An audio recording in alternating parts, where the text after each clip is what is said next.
August 1942, Guadalcanal, a tropical island in the Pacific that most Americans had never heard of. The United States Marine Corps lands here for the first offensive of World War II. They come with tanks, artillery, warships offshore, total air superiority. They expect a fight. What they don't expect is to watch their own ammunition dumps explode at midnight with no enemy in sight.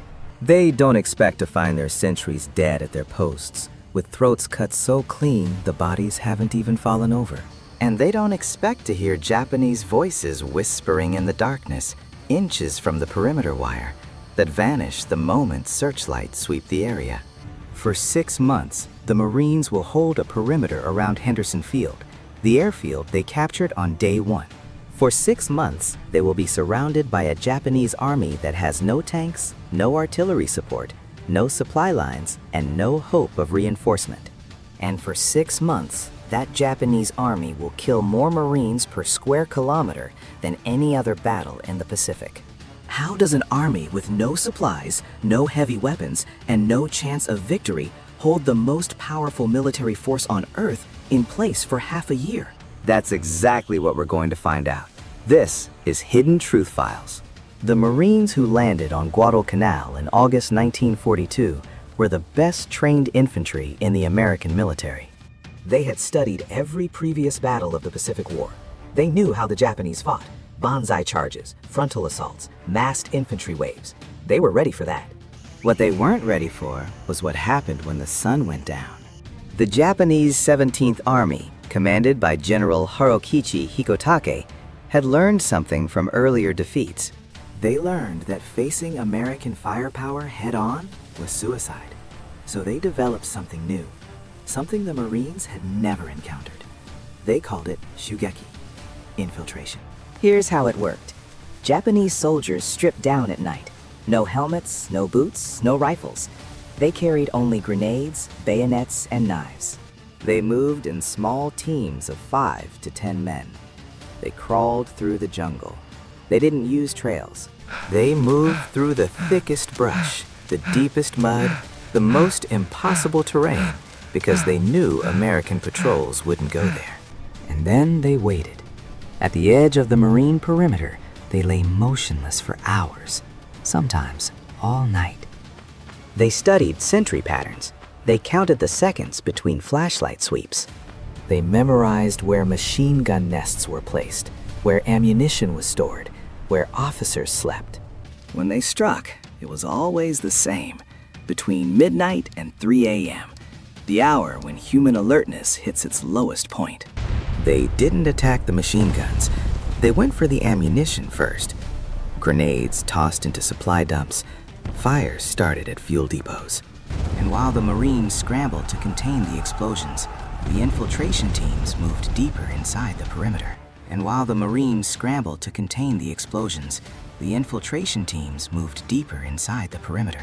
by the time flares went up and machine guns opened fire, the Japanese were gone. Not retreating, just gone.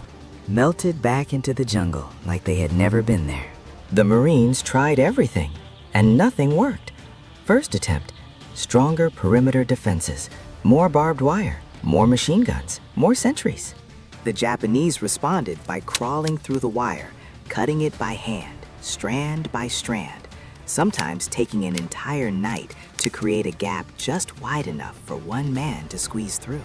They covered their wire cutters with cloth so the metal wouldn't clink. They moved so slowly that guards looking directly at them saw nothing but shadows shifting in the moonlight. Second attempt, search and destroy patrols. Send Marines into the jungle during daylight to find Japanese positions and eliminate them. The problem was the jungle itself. On Guadalcanal, visibility in the jungle was rarely more than 10 meters. The Japanese didn't build defensive positions like conventional armies, no trenches, no bunkers. Instead, they built pillboxes, small, camouflaged fighting positions dug into the roots of giant banyan trees. Third attempt, artillery. The Marines had howitzers. They shelled every suspected Japanese position daily. They dropped thousands of rounds into the jungle. And here's what they didn't understand. The Japanese weren't in the jungle during the day. They were in the caves. Guadalcanal's terrain is honeycombed with limestone caves, some of them hundreds of meters deep. The Japanese had mapped every cave on the island within weeks of landing. Fourth attempt, air power. American fighters and bombers based at Henderson Field, which the Marines had named after a pilot killed at Midway, dominated the skies. During daylight bombardments, they simply went underground. At night, they came back out. Fourth attempt, air power. American fighters and bombers based at Henderson Field, which the Marines had named after a pilot killed at Midway, dominated the skies. They strafed and bombed every Japanese supply line, every beach landing, every concentration of troops. They killed thousands of Japanese soldiers. But they couldn't stop the infiltration. You can't bomb a man who is 6 inches from your own perimeter wire without killing your own men. Every method the Marines had been trained to use failed. They were fighting an enemy that didn't hold ground, didn't build defensive lines, didn't engage in set-piece battles. An enemy that appeared from nowhere, struck, and disappeared. The Marines started calling them ghosts.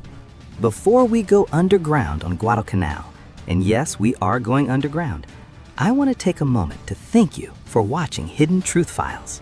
This channel exists because people like you are curious about the stories history doesn't always tell, the hidden truths, the battles fought in darkness, underground, in places the textbooks skip over. If you haven't already, hit that subscribe button. Tap the bell so you don't miss the next story. And if this kind of history, the kind where ingenuity meets impossible odds, interests you, you're in the right place. Now, let's go into the caves. The Marines eventually discovered where the Japanese were hiding during daylight hours. Not in the jungle, under it. The limestone caves of Guadalcanal became the Japanese Army's underground fortress. The largest cave system on the island, near Mount Austin, stretched for kilometers underground. The Japanese turned it into a city. Hospital wards where surgeons operated by kerosene lamp. Supply depots holding enough rice and ammunition to sustain thousands of men for months. Sleeping quarters carved into the rock. Communication tunnels connecting different sections of the system. The Marines called it the Gifu, after a Japanese prefecture. They didn't know why the enemy had chosen that name. They just knew that every patrol sent to clear the Gifu came back with fewer men than it left with. Entering the caves was suicide. The entrances were small, deliberately so, just large enough for one man to crawl through. Inside, the tunnels narrowed to passages where a man had to turn his shoulders sideways to move forward. The Japanese had honeycombed the cave walls with firing positions, small openings where a single rifleman could cover an entire passage. A Marine entering the cave would be shot from the side, from above, from behind, from angles he couldn't even see. The Americans tried everything. Flamethrowers. The Japanese dug deeper. Explosives. The caves absorbed the blast. Smoke. The cave systems had natural ventilation, fissures in the rock that carried smoke out before it could reach the deeper chambers. So the Marines did what the Japanese had done to them. They waited. They sealed cave entrances with demolition charges, trapping Japanese soldiers inside.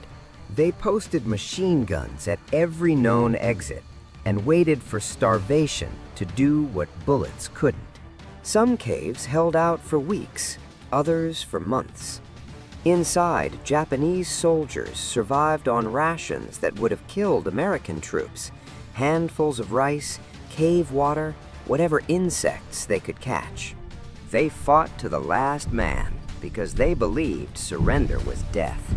And in the caves of Guadalcanal, for most of them, it was. The fighting on Guadalcanal changed men, on both sides. Marines who survived the night infiltrations never slept the same way again. They developed what military historians later called the Guadalcanal Stare. a hypervigilance, a constant scanning of the darkness at the edge of the perimeter, a refusal to let their guard down, even in what was supposed to be a secure area. They started sleeping with knives under their pillows. They learned to distinguish the sound of a Japanese soldier crawling through the wire from the sound of wind moving the fronds of a palm tree. They learned that silence was more dangerous than noise, because the Japanese moved in silence, and if you couldn't hear them, they were already inside. The Japanese, meanwhile, suffered their own kind of destruction. Of the 36,000 Japanese soldiers sent to Guadalcanal, fewer than 10,000 survived to be evacuated. Most didn't die in battle. They died of starvation, disease, and the slow, grinding attrition of a siege conducted without supplies, without reinforcements, without hope. Japanese soldiers wrote in diaries found after the battle. They described eating tree bark, eating grass, eating the leather from their own boots. They described watching their comrades die of malaria, of dysentery, of wounds that wouldn't heal because there were no medicines, no bandages, no doctors. And through it all, they kept fighting, not because they believed they could win, but because surrender was not an option. 6 months. That's how long the battle for Guadalcanal lasted. 6 months of night infiltrations, cave fighting, artillery bombardments, and starvation. 6 months that cost the United States over 7,000 dead and 30,000 wounded. That cost Japan over 30,000 dead, more than 3/4 of the men they sent. And here's what Guadalcanal proved. The Japanese army had developed a way of fighting that neutralized every technological advantage the Americans possessed. Air power couldn't stop men who moved at night. Artillery couldn't destroy men who lived underground. Superior numbers couldn't help when the enemy was inside your perimeter before you knew he was there. The Marines won Guadalcanal. They held Henderson Field. They pushed the Japanese off the island, but the cost taught them something they would carry through the rest of the Pacific War. Technology alone doesn't win wars. Firepower alone doesn't win wars. What wins wars is the ability to adapt, to learn, to fight in the dark, underground, in places where the enemy thinks you cannot go. The caves of Guadalcanal are still there, overgrown now, quiet. The jungle has reclaimed the battlefields. But if you know where to look, you can still find the openings, small holes in the limestone, half hidden by roots and vines, that lead down into the darkness, where an army that had nothing held off an army that had everything. And that army held. If you made it this far, you're exactly the kind of viewer Hidden Truth Files was created for. Subscribe to the channel. Hit the bell. Every story we tell is about the battles, the strategies, the hidden truths that don't make it into the textbooks. The next one is already in production. This has been Hidden Truth Files. The past isn't over. It's just waiting to be uncovered.